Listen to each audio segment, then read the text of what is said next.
Top of the morning, ladies and gentlemen. We are here. Sixth Gear Mechanical University, baby. Today's topic of discussion is going to be those tires. We need to discuss a few things.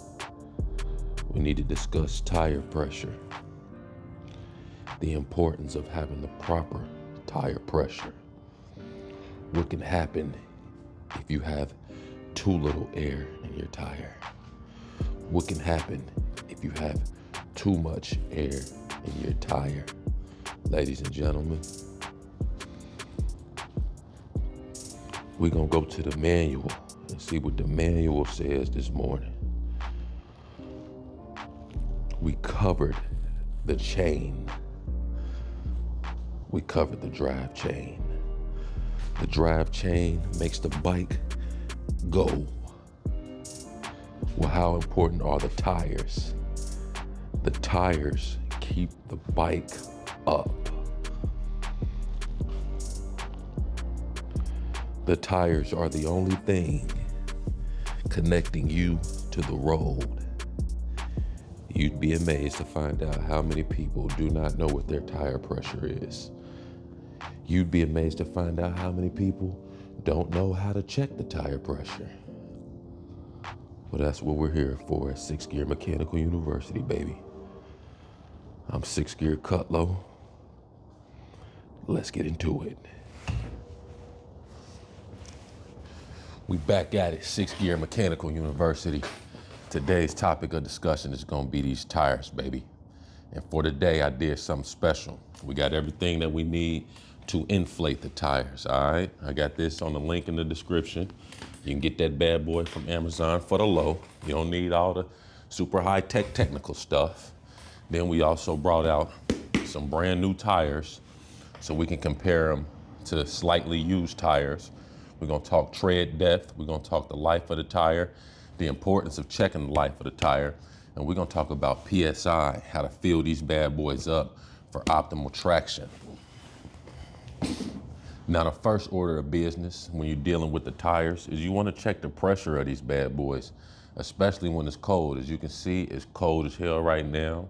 We at the university, we in the garage, so the tire pressure is dropping like crazy during the winter. Down here in Georgia, it might be 60 degrees one day, and then the next day it's 19 degrees. When it goes down to a temperature like 19 degrees, 20 degrees, maybe 30 degrees, I start to lose tire pressure.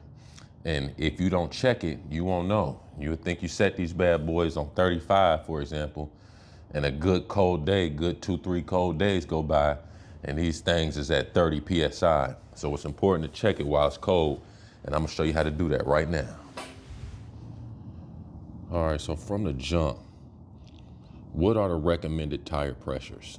Well, most manuals, the Kawasaki manual, as well as the Tracer manual, say that the tires call for 42 PSI in the back, 36 PSI in the front. Now, if you look at your manual, it probably says the same thing. Well, is that what we should have in our tires? That's a good question. That is the starting point. That is what they call the recommended tire pressure, right?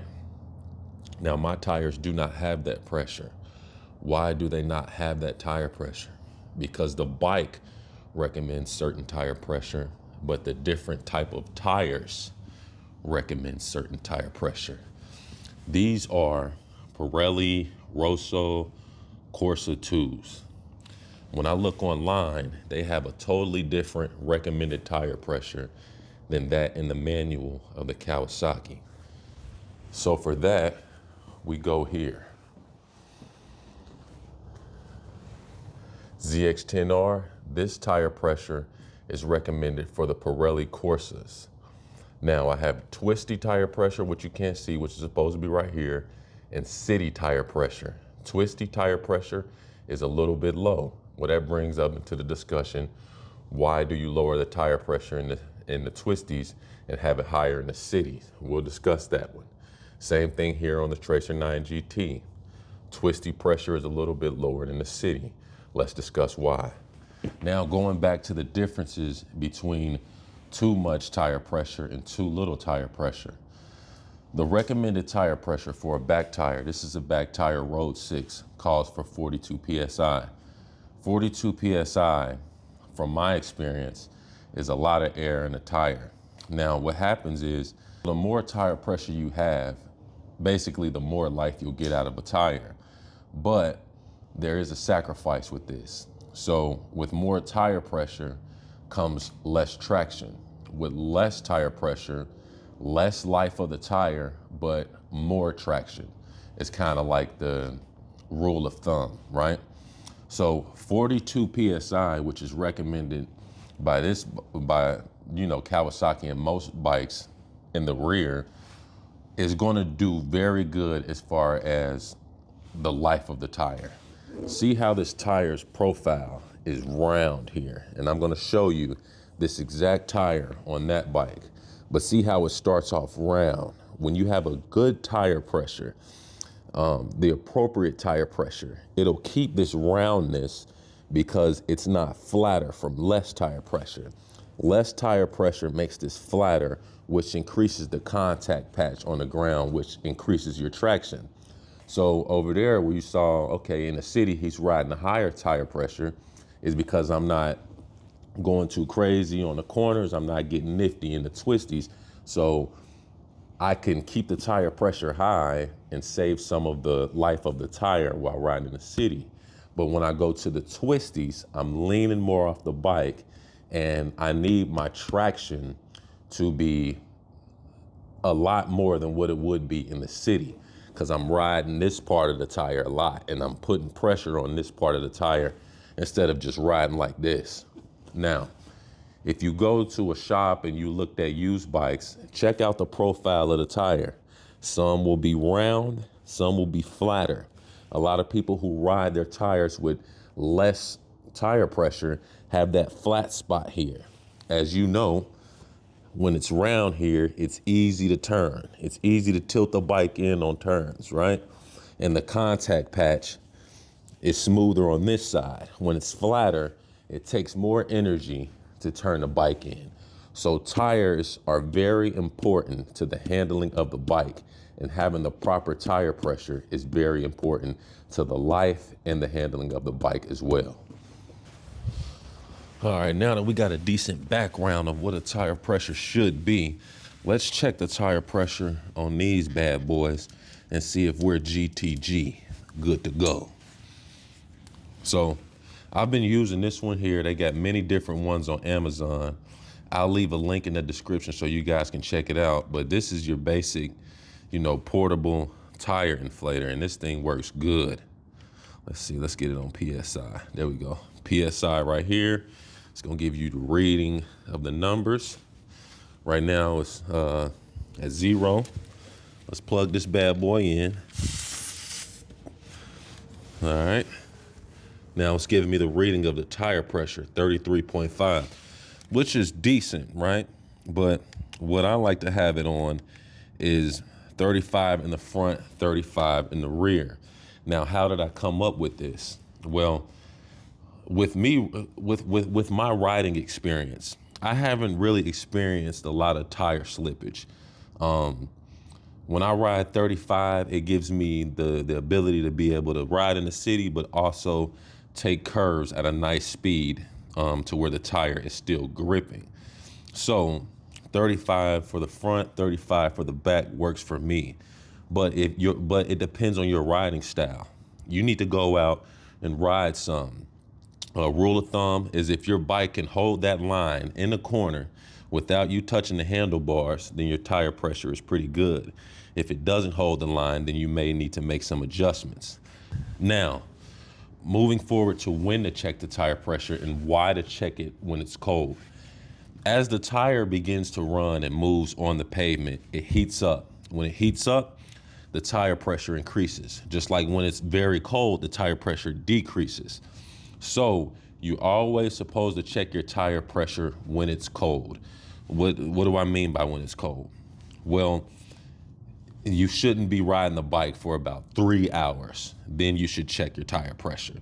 So overnight, checking it in the morning is perfectly fine. All right, so we're here with our rear tire. It's at 33.5. We want to get this bad boy to about 35. Let's go ahead and pump it up.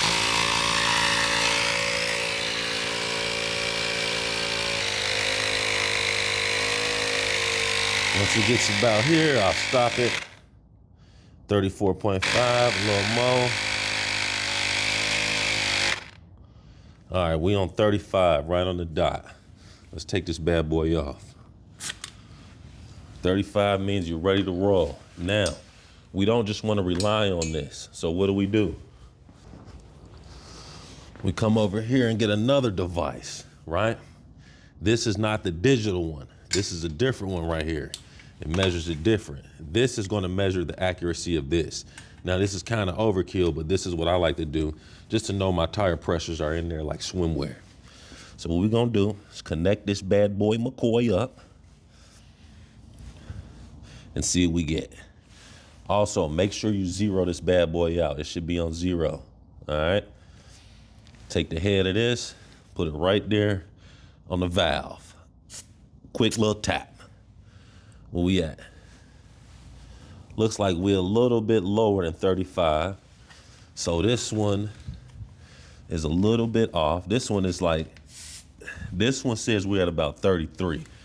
So see how this says 34? So this is about right. But that's what you want to do to check your accuracy.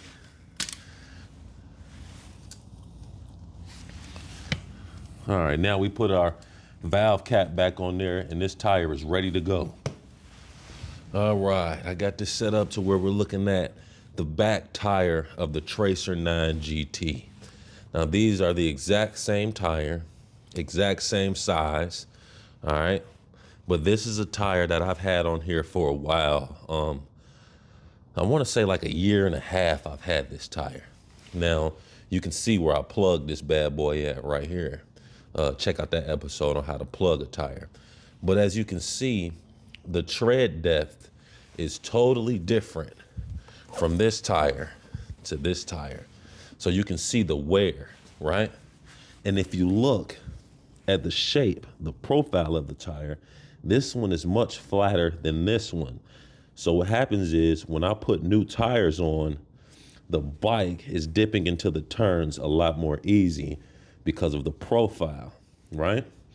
Now, you got your tread depth here and your tread depth here. Well, how do you know when your tire is getting low? See this line right here? I forgot the exact name of it, but this is like your tread indicator line, right? And it's on every tire. Every single tire you got, you'll find one right here. And this lets you know when the tread meets this line, that means the tire is getting low. It's about time for to change it. If you can no longer see this line, that means you definitely need to change it. Tread line here, see that? See how deep it is compared to this tire? This tire has a lot more life in it, but this tire is brand new.